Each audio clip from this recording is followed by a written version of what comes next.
Good morning, I'm Harley Schlanger from the LaRouche Organization with your daily video update for August 30th, 2023. Today I'm going to talk to you about the ongoing transition to a new global economy, a development economy, not some of the funny business that we've seen coming from the likes of the World Economic Forum and others, but an actual physical economic advance for mankind.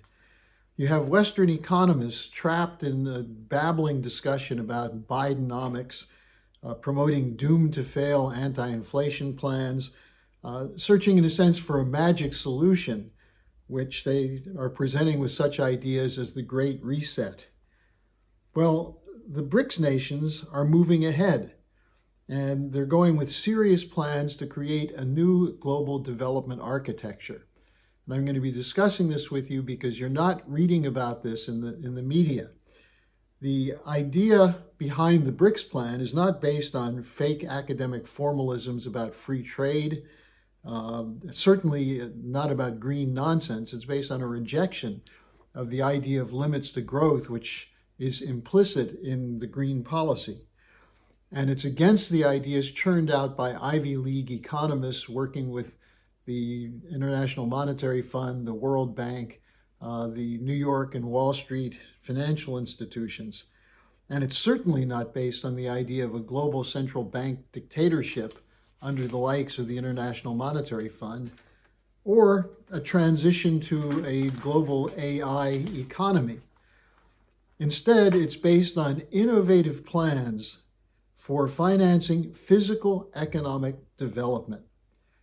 And this is not some anti-Western strategy dreamt up by communist ideologues in authoritarian governments, as the pundits and media would have you believe.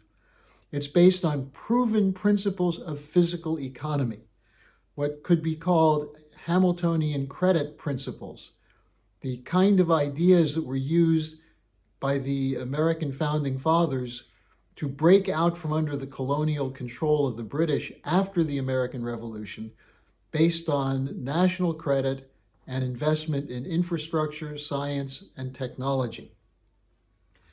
The idea that this is somehow an anti-Western strategy dreamt up by clever communists is absurd. And yet you see this in such publications as the New York Times and many of the so-called patriot blogs. Now, when we talk about Hamiltonian credit, what are we talking about? We're talking about credit for development, not speculation. A system in which the expansion of credit is not to cover outstanding uncollectible debt, but to create new value-added production for the economy as a whole. It includes investment in increases in energy flux density. As we've seen historically, man moved from biomass to coal to oil and gas to nuclear, with the potentially unlimited future in nuclear fusion, especially with some of the advances made recently in the ITER project in Europe and just over the last few days in the Chinese fusion program. It doesn't include ideas about green austerity, then it's the opposite. And it's also based on the principle of win-win cooperation, not a zero-sum game of imperial looting where one nation's gain comes at the expense of another.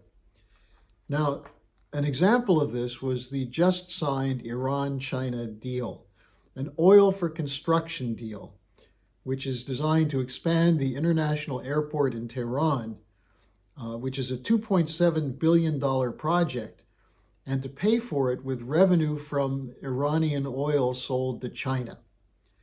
Now, this is the principle behind the Belt and Road Initiative, behind a number of projects underway, whether it's pipeline development in Africa, railway construction, port construction, plans for nuclear energy production for Africa. Excuse me. Some of this comes from, well, there's a lot of discussion of ideas, and let me give you some of the background to this.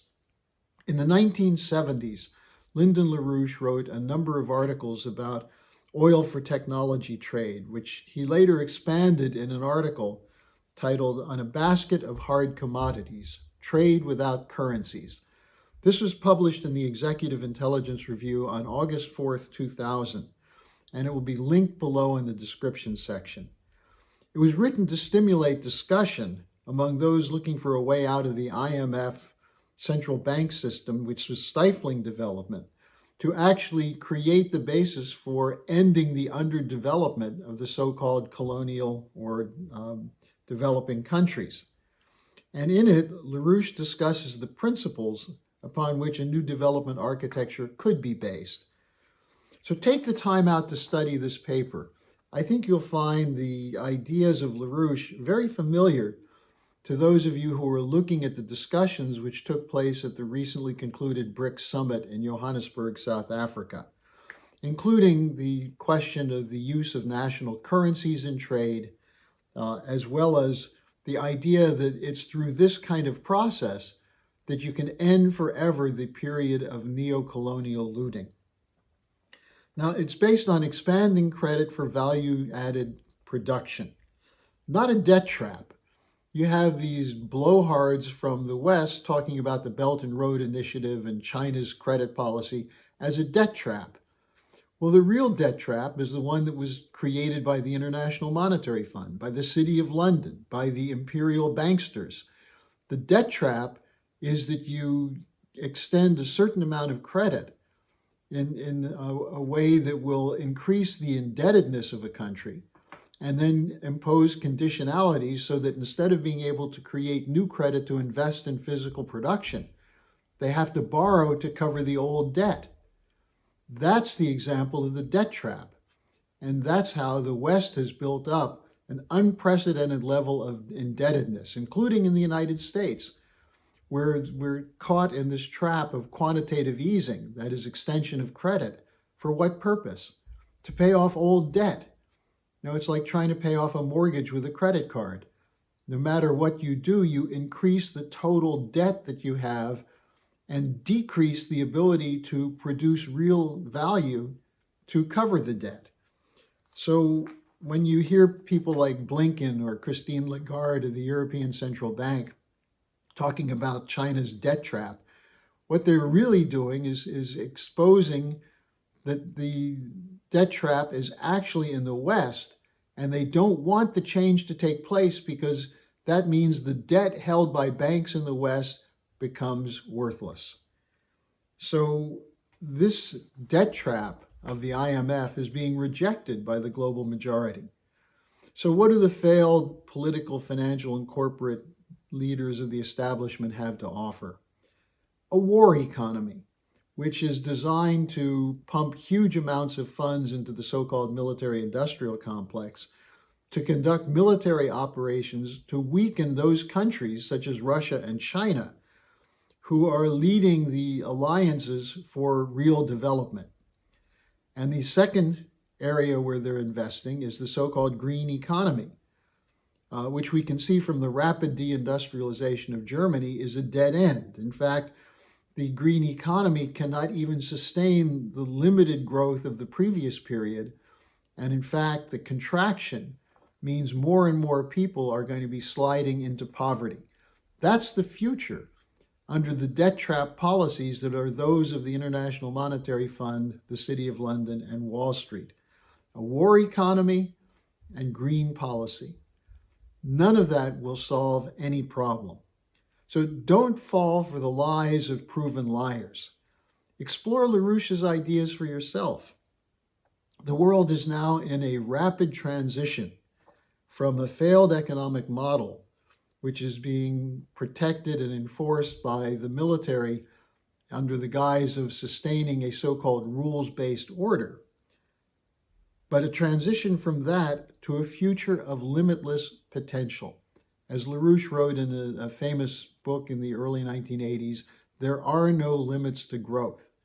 As long as human creativity is allowed to flourish, mankind can solve any problem. As President Kennedy said, man has created problems, man has the capability to solve those problems. So this is what the discussion must center around.